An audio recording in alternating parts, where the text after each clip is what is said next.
And we're having a very good, positive conversation here. So thank you again for tuning in, and thank you, Ms. Ramos, for being here and for being with us once again. So what we were talking about was basically you had mentioned um, that there was domestic violence in your family.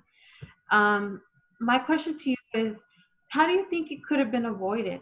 Do you find it that I find it kind of interesting, being from a Latina background, that sometimes our men and women they can be kind of violent towards each other, and then I think sometimes our children or the children see it, and it's kind of a cycle. So how do you feel about that, and what's your thoughts about domestic violence? Well, somebody said to me once, when you look back, you see 2020. And it's like you look at your past and you look at mistakes and you look at things and you can see clearly where things went wrong. And since that was an experience that I had as a daughter, Mm-hmm. living with my mom and seeing the abuse. It was not my father, it was my stepfather who did that.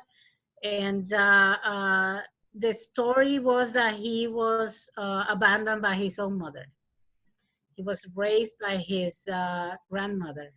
Okay. And he had many issues. His mother reappears in his life as an adult, and that did not go very well. That's the information that I had, that I was told after the fact.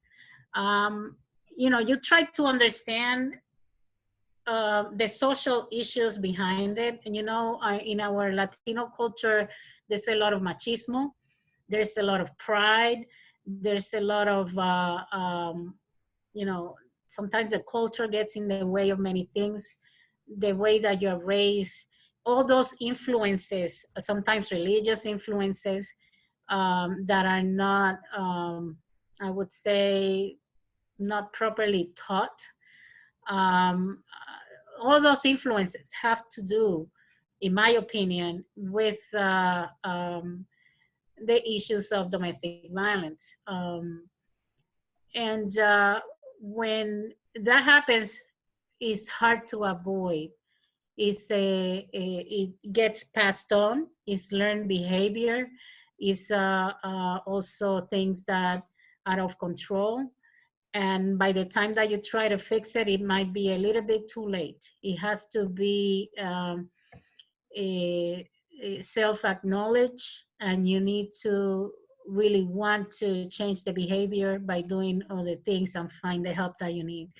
In the case of, in my case, or in my mom's case, I think that we were, I guess, fortunate by the way that my mom taught us about being strong and being self-sufficient, um, that got us in a way to, when she was not there, my father did not assume responsibility of us either. So it was three kids living alone while still in school. And it was difficult. It was really difficult. But But one day after my mom's funeral, I woke up. I got the guidance of a counselor through the program for victims of crime of the local police department. And the counselor and an attorney that took our case helped us and guided us into the legal part of the whole system to find help that we needed and get things straightened out. And that's how we face that part. The counseling helped us, and the other part was common sense. But I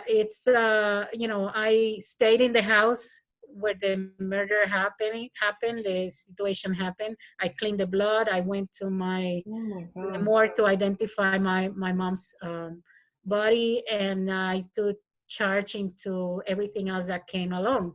So it was difficult, Oh, but I believe that you get through the pain to get rid of the pain. That's my something that I say all the time. If you try to avoid the pain, what you're gonna do is that you're gonna find things to alleviate it, external things, people going to alcohol or drugs or dangerous activities trying to alleviate the pain they have in their soul. And that's not going to fix it. I'm sorry, but the reality is that none of that stuff is going to fix it. The only way that it's going to fix it is that you face it. For some time, I thought that it was that I could have done something to save my mom. And in reality, I had to forgive myself because I was taking in guilt because I was thinking I could have done something. And there's nothing I could have done. That man was deranged. There's And nothing there you could have wasn't, done. he was not accepting help. So unfortunately, that's the way that things ended up. You know, a piece of paper that says that you have that he's restricted from being near my mom. She had the piece of paper, but that doesn't do anything. It's just Right. a piece And of from paper. home, it's just a piece of paper. Yeah. Yeah. When a person is deranged and is lost his mind and he's gonna do something, he's gonna do something, and it's nothing that anybody could do about it. You can try to run and try to escape where nobody, you know, he cannot find you. But if you don't have the economic resources, you're not gonna go anywhere. You know, and that is something, you know, that unfortunately that's what the system was at the time in At the Puerto time. Rico. We Yeah. couldn't go anywhere. So it's systematic, you know, it's cultural, it's social, it's a lot of things. And how we raise our children, usually domestic abuse is a chain of failure within the system, and you pass it on to your children because they watch you They abuse watch you and they see there's your no you know. nothing else. Exactly. So I read information about it, and I wanted always to not be another part of the chain. And I never You promoted broke the anything. chain. You broke the chain. I broke the chain, and my brother is an amazing husband and father, and my sister is an amazing person. And what I put out there is the same. It's like just put words of hope, just help somebody, just be a person of positiveness. You know, no matter how bad things are, if you are feeling bad, let it out. You know, talk with somebody. You know, hold it back. And I have surrounded myself with people that are great at that. And then at the same time, I have become that person of support to somebody else. Pay it forward, you know, be patient. Take a time to be human. Inhale the air and be human. And you know, you're gonna get so much more back Back. by being that Yeah. way. You know, Absolutely. so Absolutely. we gotta be that way because the world is become something else, and we cannot continue in that path. We need to change that, and it takes each single one of us to do that. Yeah, exactly. We're at the final few moments here of our interview, but it's been a pleasure. And honestly, Ms. Ramos, thank you for sharing. You're a positive ray of light, and um, you went against statistics, you went against a cycle, and your family as well. So tell us more about just your, because my thought is you guys could have gone, your family, you could have gone a different direction, could have gone the negative way. So tell us about your siblings, your family. My family is doing very well. My, as I mentioned earlier, my sister went to college and she got her education and she became a teacher. That's her passion. That's what she like doing. Um, she decided to be a teacher instead of an engineer, even though she went to Oh, school wow. to be an engineer, civil engineer, and she graduated with honors. And she decided not to continue that career path. So she took a break and went back to school and became a teacher. And she has a bunch of kids that have been her kids as a teacher. And my brother also had different careers. And the last one he took was an industrial engineer. So that's what he is. And he has a beautiful family, great kids. And he's doing well, you know. And I am here in the United States. My son just got married and he works really hard and he's an amazing son. And I'm starting over life, you know, my life and my age. And I'm over 50 and, you know, I'm doing things in the community. I have done radio. I have taken on things that I never thought I could do, because sometimes you need to challenge yourself to do something new and then, you know, learn Yes. something, and it's exciting. Yes. So, you know, I also have searched for positive people in my community. And everywhere I've been, and I live in different states throughout the nation, I found different people. I found different neighborhoods because I want to stay within what is positive, what is uplifting. And I have met people that have mentored me and I learned from them. There's a lady, she's Lieutenant Colonel Consuelo Castillo Kickbush. Um, and that lady was amazing with me, and I learned so much from her.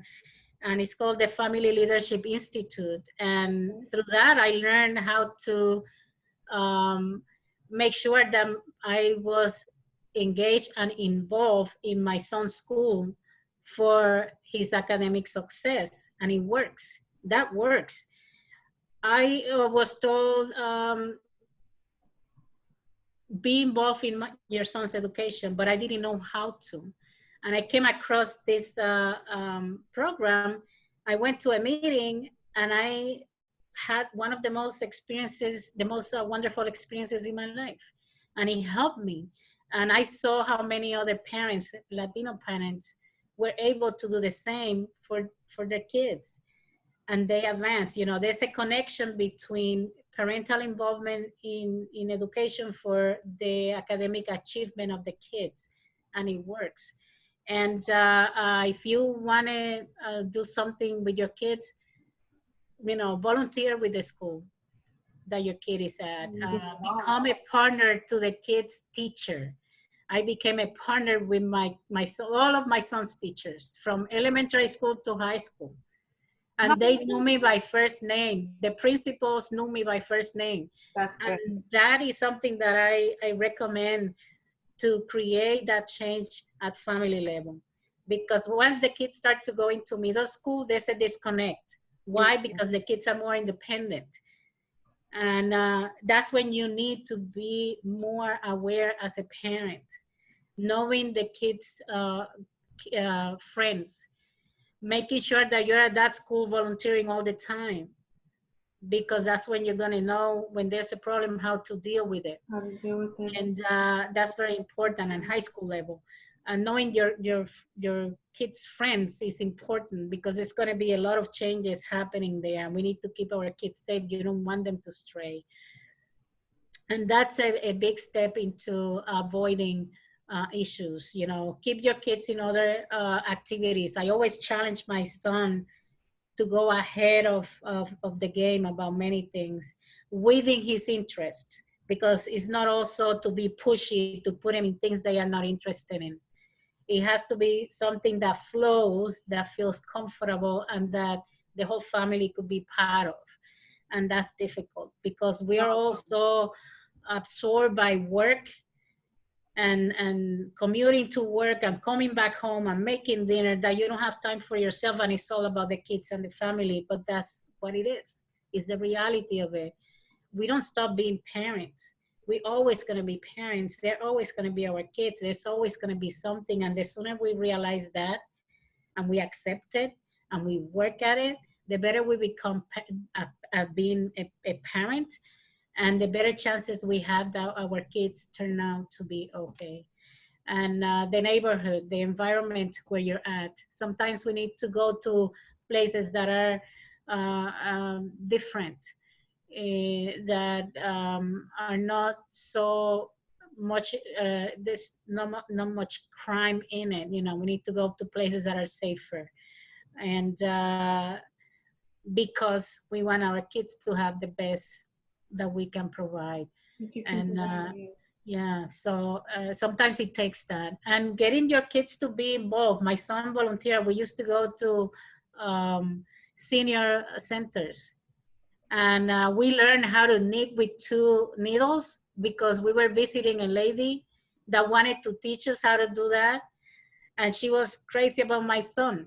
Every time my son got there, all the seniors over there wanted to talk to my son. He was very young. He was still little, and my son enjoyed being with them. So that's why my son looks at people today, and he is somebody that's motivational, somebody that they look up to. He's a manager in a restaurant, and even the elders that work there look up to him when they need something, or when they have a problem, because my son is nurturing. And Gotcha. you know, it takes work as a parent to get your kids to be that aware about, you know, humanity Yeah. and about kindness. You know, it's difficult. So today I would like to say, if any, um, if you're going through hard times, surround yourself by people that are supportive, people that give you positive feedback, people that can give you ideas, or at least give you a suggestion where to go to solve whatever problem you have. If you need to cry, cry. Don't hold back your emotions when you need to let them out, because when you hold back what you're feeling, is going to affect your health. And you don't want that. You want to let everything out, find a safe place to go, talk to your pastor, talk to a friend, or talk to somebody, or talk to the pillow, or just pray. But don't hold back Hold back. what you're feeling, let it out. The same way that you laugh when you hear something funny, if you need to cry, let it out. Cry hard. Um, Sometimes when I was going through a bad day, I crank up the radio and in my car, and had the car closed, you know, as I was going down the road, and just let it out. If I needed to put a song really loud, it looked like I was singing, but I was actually yelling and crying. But I needed to let it out, because if somebody saw me, they were going to say, that woman is crazy. She's going to have an accident. But I was just pretending to be singing, but I was actually, you know, letting it out. So when I got home, nobody could see that I cried, but I let it out and I felt better, you know. And I had a friend that I could talk to, and it helped me. So, you know, don't go at it alone. There's help out there. Sometimes all you need is just to be listened to, and put a positive um, thinking and a positive energy out there, because you will get it back. And your problems have solutions. They do. We just don't know what the solution is, and we need to search for it. But don't get stuck in a problem, because there's no reason for it. You know, when you preoccupy, you're occupying your mind into something without, before getting to it. So don't preoccupy your mind and your thoughts into something that you could find a solution for, by searching. You know, you just have to search. You don't have the solution yet, but you can search for that solution. Don't get stuck, Don't get and stuck. move forward. You know, move forward. There's something better coming. Good advice. I was just going to give Miss Wanda Ramos's final thoughts, and thank you again for being with us. You're welcome. Um, Thank you for inviting me. This has been a very interesting conversation, Yes. and I really hope that my story can help somebody. There's always an opportunity to change something in life, and if you want something better for yourself, you need to decide that that's what you want, and you to create a plan and how you're gonna go. make that, work on that plan for you to have a better life. But you need to feel it. It has to be something that you really believe in.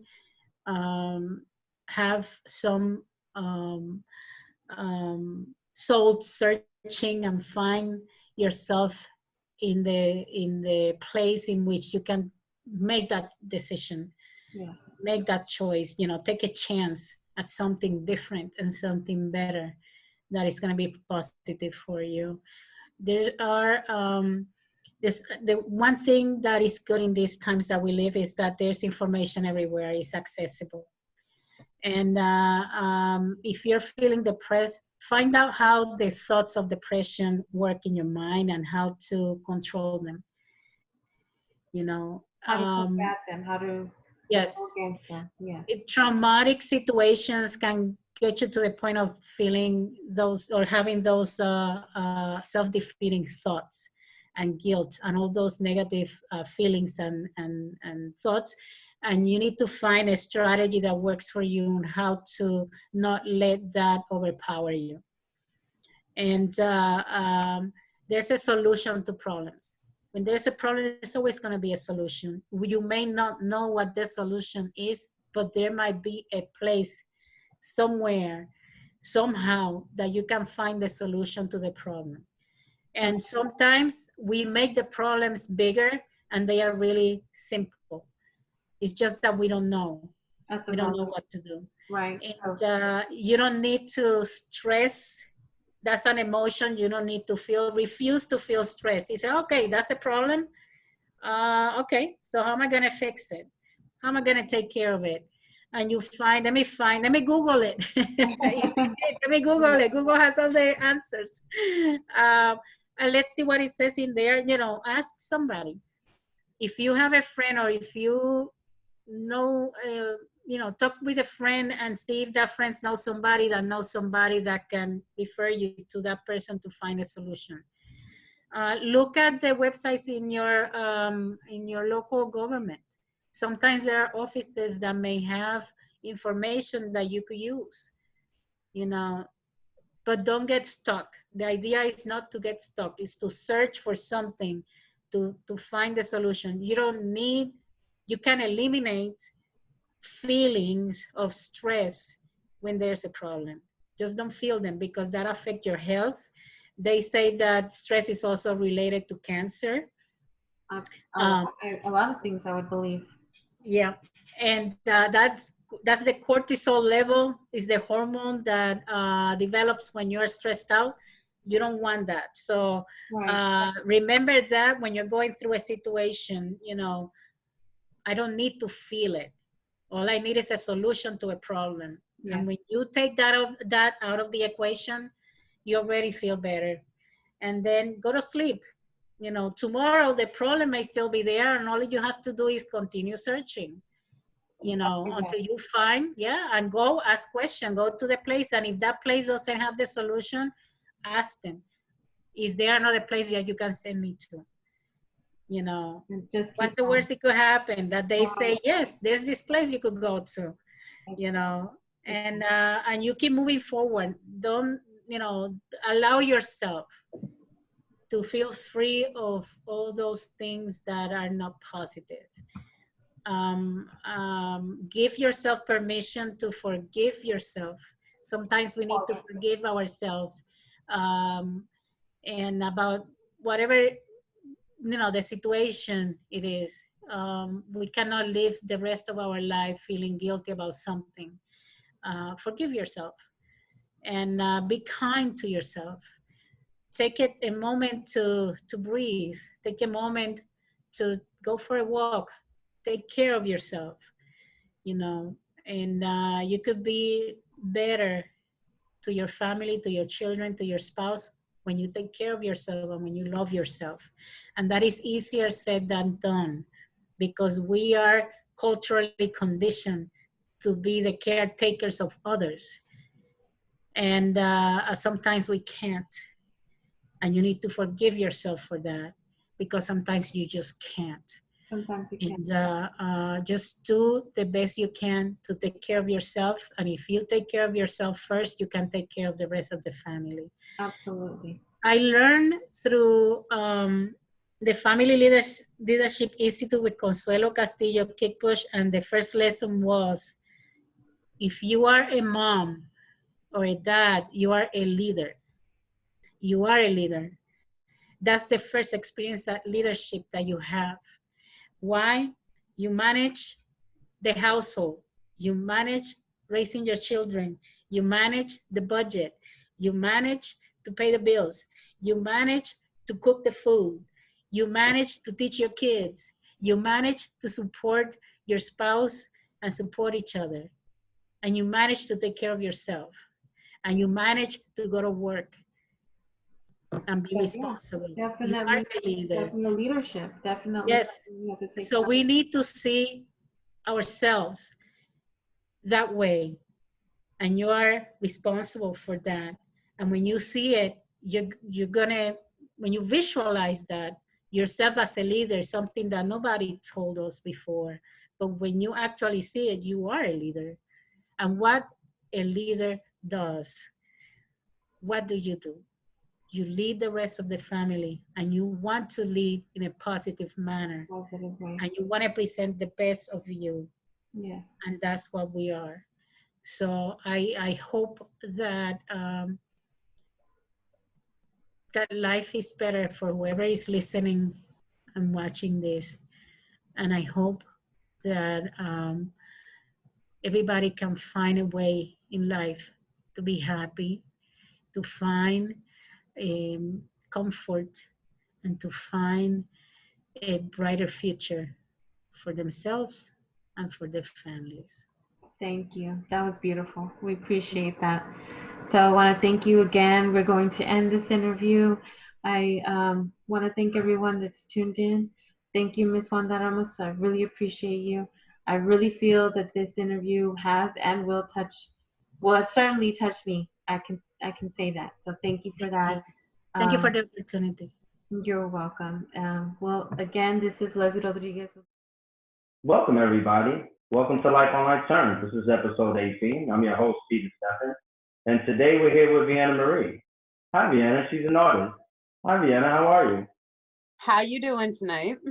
How are you doing? Wow. I'm You came through a couple of times to Life on Life Terms, and now we've had the opportunity to interview you on screen. Thank you so much for taking the time, especially in these tough times.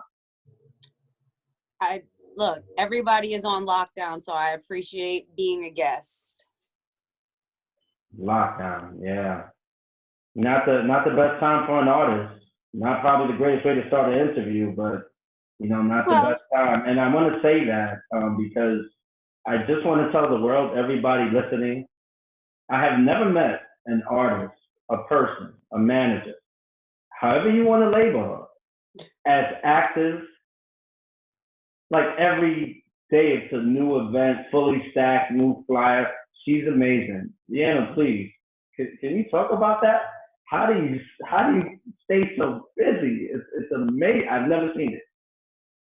I mean, you can either be an artist that falls flat when, you get them curveballs, or you can be proactive. And, I think as artists, we don't take the time to fully understand all the different facets of what goes on for us and on our behalf. So this gives artists right now an opportunity to dive in and get their hands dirty and see what your managers and your agents and, you know what I mean, the people that work around you are going through and what they're dealing with.